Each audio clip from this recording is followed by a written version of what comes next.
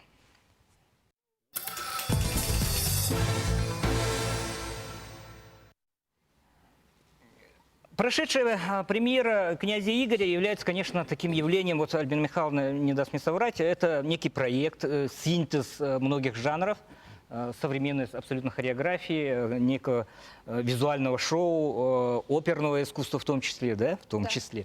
Но это не в чистом виде. Я, может быть, соглашусь. И насколько долгим будет век, наверное, да, данной постановки, поскольку участвуют практически все творческие коллективы, это во многом зависит от курирующего ведомства, от Министерства культуры. Да? Я лично видел, что директора Русского театра там волокли половецкие воины, да, в образе пленного. Так что, Сахатеатра. насколько будет поддержка со стороны курирующего ведомства данному очень-очень интересному проекту? Да, ну, конечно, это вы правы, да, потому что как синтез, это организм, это спектакль живет, опера живет. Ага, ну, насколько там длинный его век будет, ну, тут надо посмотреть и надо над этим работать. Ну, я начну от этого, да, потому что, уважаемые друзья и коллеги, мы в этом году отмечаем 25-летие театра оперы и балета. Эта опера наставилась для преддверии юбилейного года. И это у нас получилось, это очень отрадно, потому что она, вот сейчас вот обсуждаем, мнения, конечно, разные, но вот наш театр оперы и балета – это наша гордость и наше лицо республики, получается так, потому что мы в Пекине это вот здорово уже показали. И премьера вот якутская тоже прошла на ура, но мы думаем о перспективах развития вот этой оперы. Но вот как Сергей Августович сказал, То есть это мы некая в этом, площадка для развития, да? мы в этом году планируем вот выезд на гастроли, да, вот город Москва, Санкт-Петербург, Минск. Если получится, тогда в Вильнюс поедем. Ну, для этого нужны средства. Ну, коллективы готовы. Вот, на сегодняшний день все участники данной оперы это готовы поехать Министерство на содействует. гастроли, да, и министерство, конечно, с нашей стороны, конечно, планируем это финансировать. Но это самое главное, что это не министерство только финансирует, да, это правительство принимает решение о финансировании и о гастролях. Тут конкретное поручение дал Егор Афанасьевич, поддержал и дал поручение правительству, чтобы поддержать эти гастроли, но в связи с юбилейным годом Государственного театра оперы и балета. Но огромное спасибо Егору Афанасьевичу да, за поддержку. И в прошлом году тоже поддержал вот, поездку в Пекин, вот, проведение Дней культуры и искусства в Народной Республике, вот, Китайской Народной Республике. Вот, и, конечно, будем поддерживать. Но там видно будет, потому что она останется в чистом виде, как опера вот, в предыдущие года. А так-то видно будет.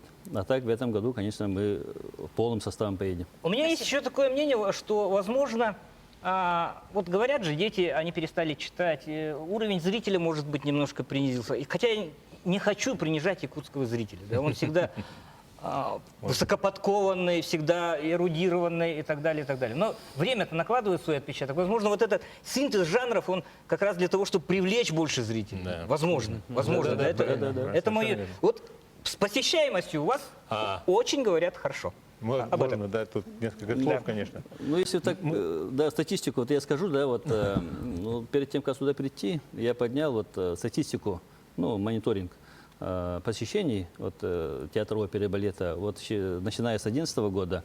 В 2011 году, по итогам 2011 года, посетили театр оперы и балета 10 900 зрителей, а по итогам 2015 года 20,5 тысяч посещений. Почти в 2 раза. Да, почти в 2 раза. Это показатель. За 5 лет. Это отличный показатель. Хотел бы пожелать, просто это не в завершение, я хотел бы всегда желать, чтобы нашим артистам всегда сопутствовал аншлаг, чтобы всегда был полный зал, а не так, вот в Фейсбуке пишу, да, и говорят, а вот там было пустое место, а вот там было пустое. Хотя я пишу, что был аншлаг, да, мне зал ни одному еле место нашлось, и тут говорю аншлаг, а тут говорят, а там было пустое. Если зритель, он видит со сцены, что вот там есть пустое место, вот здесь зритель не пришел, да, он же пропускает это через себя же. Ну, согласитесь, это так? Все мы люди, все мы человеки. Все люди... Да? Какие-то причины. У каждого могут свое дать. мнение, свои какие-то приоритеты, свои пристрастия. Кто-то любит оперу, а кто-то любит драму. И никому не запрещено, а кто-то любит, наоборот, какие-то мультимедийные, скажем, да, вот, высокотехнологичные вещи. Ну, вот, и на В нашей наш передаче- век свободы выбора не запрещено, в принципе. Мир на то и открыт для всех нас. могучие плечи. Не, на наши вот плечи вот исполнителей, да, вот возлагается вот эта самая большая ответственность. Много вот министерств есть, там, руководство театра есть, много вот цен рабочих, невидимых вот, театральных рабочих там же много. А выходим вот мы единицы, и все это на нас возлагается вот на Да, исполнителей. концентрируется все В на одном следующий исполнителе. раз придут на эту оперу или нет, это от нас, наверное, вообще Да, еще да. зависит. Ага. Это точно. Это очень большая ответственность. Мы говорим только об опере. Мария Васильевна, Балет. все-таки другой составляющей, это все-таки театр оперы и балета. Ну, я Как скажу- балету живет? Ну, я скажу, что балету стало легче жить с появлением нашего колледжа. Потому что, естественно, когда не было у нас своего училища, у нас нехватка артистов, даже стоял такой вообще вопрос смены поколений. Ну, это у нас век недолгий у артистов балета. И вот с появлением училища, и теперь уже и колледжа, это просто для нас огромное просто это спасительный наш, спасательный круг наш. И поэтому такие большие спектакли, какие у нас сейчас идут на нашей сцене, балетные, ну, «Лебединая», «Ромео», «Байдерка», «Дон Кихот», ну и, конечно, «Спартак», последняя наша большая работа. Это все, конечно, благодаря тому, что вот у нас есть свое училище. Но я хочу сказать, что на балетные спектакли я не жалуюсь на зрителей, они хорошо ходят. И я очень всегда бываю, прямо даже артисты меня всегда спрашивают, сколько там зрителей, сколько? Я говорю, я сейчас пойду администраторов спрашиваю. Ну, идешь, спрашиваешь, они говорят, много.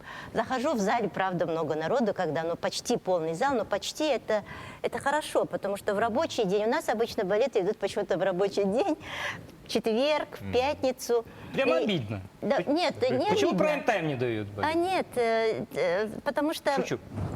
Ну, мне кажется, это даже как бы хорошо. Люди после работы бегут в театр, идут, заполняют. Это вот чувствуется, что, значит, театр им нужен. Им нужен театр, это воздух театральный, эта атмосфера театральная нужна, значит. И я очень сейчас отрадно видеть очень много молодых зрителей. Студенты ходят к нам. Очень любят студенты к нам ходить. Они не нагнаны, они сами приходят, да? Да, они сами приходят, их там прямо вот так вот. Вот я помню, были года, когда заставляли ходить, прямо студентов там брали какой-то курс, какую-то группу и говорили, вот вам 15 билетов, вы сегодня обязательно должны пойти в театр. Нет, эти времена уже прошли, они сейчас сами ходят. Вы знаете, это даже... И у нас очень хорошая есть вот практика работы со студентами. Да. У нас есть договор с ними, и мы с ними сотрудничаем. Мы выступаем у них в культурном центре, они приходят у нас на сцене, свои Воспитываем проводят мероприятия. зрителя. И мы как бы так так сказать, обогащаем друг друга и как-то друг друга узнаем. Потому что мы сделали очень хороший такой проект на сцене культурного центра. Сделали концерт молодых артистов балета.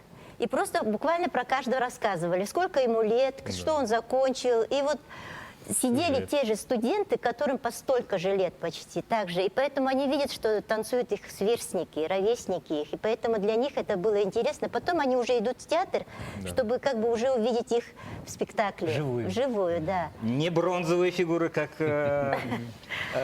мой друг Юрий Баишев. Все-таки, вот еще раз хочу немножко повернуть угол, да, обсуждения. Вот мы слышим все хорошо, все позитивно и так далее. Я общаюсь со многими. Но к вам, Сергей Августович, почему-то возникает все больше и больше вопросов. У общественности, может быть, у прессы каких-то и так далее. Может, вы слишком закрыты, хотя я, когда вы работали здесь, я не жаловался, то, что вы человек закрытый там и так далее. Почему к вам все-таки? Или не только к вам столько же вопросов? Ну, это, наверное, конечно, нужно спросить у тех, кто вот такие вопросы задает. Почему он такой? Ну, я не знаю.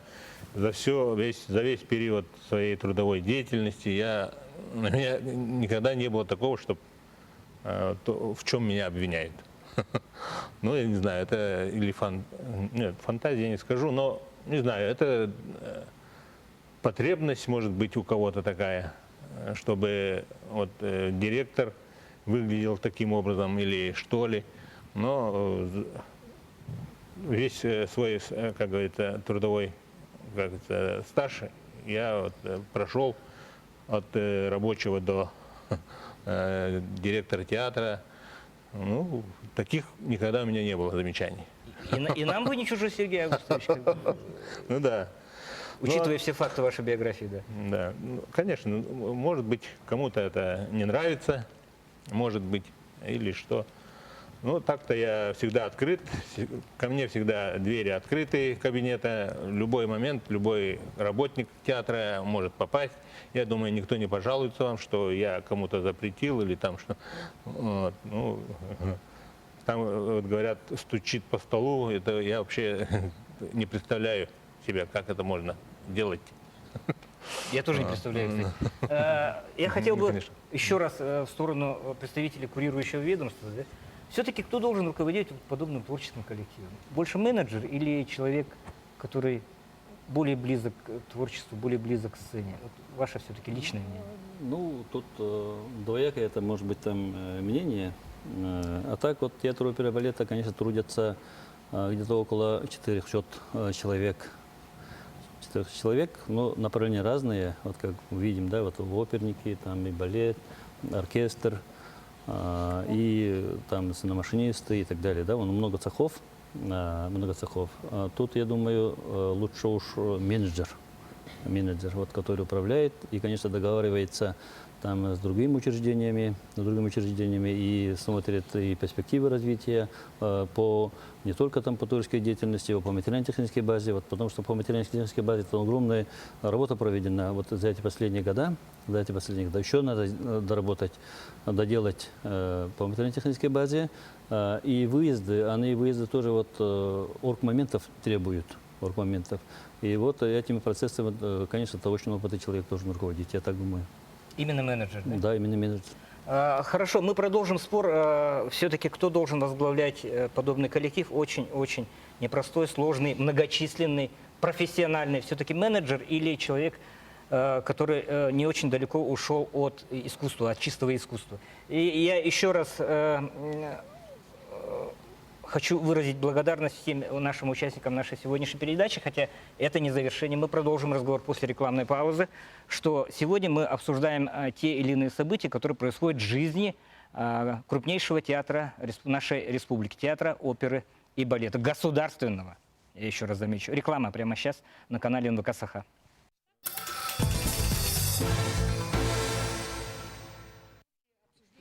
Я хочу напомнить, что вы, уважаемые телезрители, смотрите программу «Не пропусти главного». С вами я, Дмитрий Аргунов, и наши сегодняшние гости – представители коллектива Государственного театра оперы и балета и Министерства культуры. И я хотел бы провести некую параллель. Вот буквально пару недель назад мы рассматривали ситуацию в Якутском доме ребенка. Там тоже был коллектив довольно многочисленный, и были некоторые представители, которые были чем-то недовольны. Вот в перерыве Юрий Баишев сказал, когда мы что-то там неправильно, какую-то ноту взяли, да, об этом не пишут. Пишут. В специализированных изданиях. А вот в тех изданиях, которые будоражат общественность и так далее, предпочитают прогрызенные баулы обсуждать. Да? И обязательно на уровне главы республики. Да? Я 2 или 3 года, Владислав не даст соврать, апеллируйте, мне дело главы республики решать там какой репертуарный план. Ну, не его уровень просто. Это должно внутри коллектива решаться творческими людьми. А тут нет. Тут вот Альбина Михайловна говорит, прыщик у меня на носу выскочит, я сразу же побегу к заместителю министра здравоохранения. Речь Да, не обо мне. Не-не-не, я про себя говорю. Да. Осуждаю Да. таких людей. Так что, в принципе, я не склонен. Но вот, несмотря вот на то, что какого качества вал информации идет про театр оперы и балета, театр живет. Театр выдает на гора продукт, конкурентно-способный продукт. Уж это я как бы никому, скажем, слова лишнего не дам сказать, своими глазами видеть. Вот все-таки, что нужно подтянуть, может быть, еще раз говорю, это ваше внутреннее дело. Просто Кадровые вопросы должен решать должно руководитель. быть, должно быть понимание, опять же, у работников отрасли о том, что на самом деле все это ведет к, скажем, негативному изменению нашего имиджа, Стагнации. имиджа отрасли. Да. Да, это не ведет всего. к развитию наших учреждений, не ведет к тому, что мы реализовывали интересные совместные проекты. И вот наша задача, на самом деле, отрасли культуры, создавать людям настроение, чтобы они смогли развиваться через досуг, через, приходить в театр, повышать свой культурный уровень. Да удовольствие получать, удовольствие, эстетическое. Да. Конечно. Театр оперы и балета, он должен быть имиджем республики. Вот когда мы выезжаем за пределы республики, это мы уже от имени всего народа республики выступаем. Мы должны вот соответствующим образом и выступить. И, в последнее время, я думаю, что когда мы провели гастроли и в Хабаровске, и в Биробиджане, и в Комсомольске, только самые восторженные отзывы были. Вот, я думаю, и в Пекине тоже неплохо. Все очень отлично съездили. Думаю, вот сейчас очень большой экзамен будет перед столичными, перед большими, самыми именитыми театрами мира. На самом деле еще задумок много. Этот проект, Да.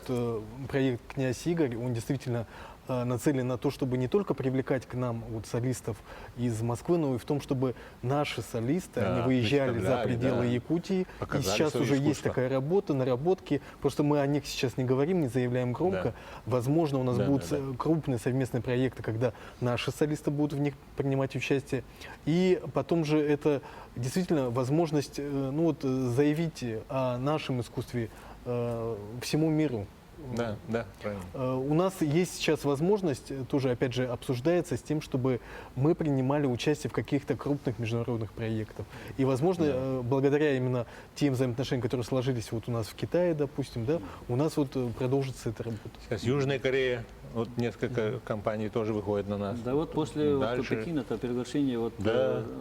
гастролировать по Китаю. Да. Есть такое предложение тоже. Вот, А театр помните, оперы в и балета. Благовещенске нас Магадан просит, Да. Сахалин просит. Вот, давайте к нам приезжайте. Съездили вот в Хабаровск, они говорят, давайте каждый год к нам приезжайте. Я что хочу еще раз сказать. Да? Мы народ малочисленный, сами по себе. У нас звезд, соответственно, вас тоже мало. Да, талантливый. Талантов Нас наших. у вас да. мало. Да. И я вот когда мы готовили эту передачу, когда мы все моменты и так далее, у меня было просто такое убеждение, что не надо смешивать какие-то там прогрызенные баулы, да, и имя Наших, Альбина да. Борисовна, да? Не надо там смешивать какие-то дрязги и Юрия Баишева, да, и это, еще раз говорю, к своим коллегам обращаюсь, давайте более корректно подходить к нашим творческим людям. Их дело, наверное, творить. Их дело сцена, радовать нас, вот давать эстетику-то воспитывать и так далее, да? А руководителя соответствующего ведомства все-таки я хотел бы попросить, вот как член общественности тоже, как один из нас, да, как, я не знаю, как гражданин, больше такого четкого контроля над определенного рода процессом. И тогда я, наверное, думаю, что будет все нормально. Да, контроль-то и ведется, потому что мы уже создали, вынужденно, понимаете, это очень печально, понимаете, вот ко мне обратились 12 работников оперы и балета вот нашего, да, я пригласил, посидели, поговорили, они просили, чтобы там, да, у нас вот руководство вот не такое, понимаете, вот нас как бы отстраняет, обижает и так далее, да, неправильные решения принимает, и тогда я создал комиссию под руководством Владислава Валерьевича, и я сам встречался с коллективом, всем коллективом от театра оперы и балета. После решения данной комиссии я тоже встречался с коллективом. И опять во второе письмо главе нашей республики Егору Афанасьевичу. И тогда я тоже создал тоже комиссию. Я лично тоже пошел в театр и встретился с руководством театра оперы и балета, руководителями цехов и вот авторами данного письма. И вот сейчас вот уже вот завершается вот работа данной комиссии. Плодотворная? Ну да, конечно, плодотворная, потому что вот тогда и когда встречаешься вот с коллективом, и тогда вот поднимаются другие вопросы, понимаете, вот проблемные вопросы. И тогда мы решили финансовые вопросы, понимаете, вот они, работники вот не знали, вот какие вот надбавки и так далее, вот отличкам, сколько выплачивать и так далее. И тогда мы подкомиссию создали, вот, специально вот, экономического совета, и тогда вот они вот напрямую как бы методическую помощь оказывали, юридическую помощь оказывали. И да, вот Татьяна Владимировна тоже по своей линии, по творческим вопросам мы, конечно, это регулировали. Ну, какое-то время, конечно, утихло, а потом опять вышло. Вот теперь вот тоже вот такие вопросы возникают, и мы тоже вот в рабочем порядке вот такие вопросы мы будем решать. Я думаю, это правильная, я думаю, установка, решать это в рабочем порядке. Да? Поскольку, еще раз, хотелось бы спасибо всем за то, что это был на самом деле непростой шаг на пике той информационной, скажем так, атаки, которая ведется. Я назову это информационной атакой на крупнейший государственный театр республики. Самый Прийти сюда в большой студии, поговорить открыто, не только о творчестве, а о проблемах тоже. Да? И на самом деле вот вершина той пирамиды, она вот где-то на сцене. Да? Где-то на сцене, куда выходят наши артисты, где свет софитов, где шикарные декорации, где оригинальные задумки, где синтез многих-многих жанров. Вот это должно быть на виду у всех. Все остальное, я думаю, это... Да, я понимаю, что интерес у общественности есть, потому что театр-то, еще раз говорю, он у нас один. И звезды-то наши, они... Вот они. Интерес огромный. Но подпитывать какой-то определенный интерес, ну, вот я думаю, это очень и очень ошибочный шаг со стороны неких, может быть, фигурантов этого данного дела. И такого информационного плана, и, может быть, этического какого-то, что ли. Татьяна, вы хотели что-то сказать? Я хотела сказать, что не нужно думать, что все идеально. Идеально быть не может. Есть рабочие моменты, которые нужно решать. Решать в процессе, решать все вместе. Находить какой-то вот диалог и понимание. И понимание должно быть с обеих сторон. Я думаю, что те моменты, которые вот рабочая комиссия укажет в процессе, да, то, что вот коллектив, руководство театра учтут, и в перспективе должно, мне кажется, быть все в норме. В датском королевстве все будет спокойно? Да. Ну, не то, что тише да гладь, а будут поводы лишь такие, да, очередной успех коллектива театра, очередной успех определенного артиста и так далее. Я бы хотел пожелать вам на самом деле этого. Можно вообще Да. реплику? Конечно, вот если бы у нас действительно было такое, вот, как пишется, развал, то я не знаю, что у нас бы таких достижений, наверное, вряд ли было. Да не было бы этой премьеры, потому что зависит от огромного коллектива. Да. Поэтому на самом деле это, может быть, все это как искусственно раздувается, как вы правильно тоже заметили. Вот поэтому, может быть, как-то относиться к этому более спокойно и решать, да, правильно, в рабочем порядке. Все-таки меньшинство же пишет. 12 Да, вот человек. 12, сколько, кстати, из них отозвало свои заявления? Не, вот в первом случае 12, нет, трое отозвали. Трое отозвали. Да. Это вот последний буквально. Да, последний буквально, Они трое отозвали, четвертый оставался. Ну, сейчас там 6 уволились. Ну, все-таки соотношение 400 и меньше 10 недовольных, да, это нормальный показатель. В любом боеспособном, скажем так, подразделении такой показатель сочли бы нормальным. Пациент И скорее жив. пациент более чем жив, пациент излучает здоровье. Я, ради бога, умоляю вас, не надо хоронить театр, не надо хоронить ни руководство театра, не обвинять какие-то руководители всех рангов бездействия и так далее. Это была программа «Один из нас». С вами был Дмитрий Аргунов. И мы сегодня разговаривали о процессах, которые проходят в театре, Государственном театре оперы и балета.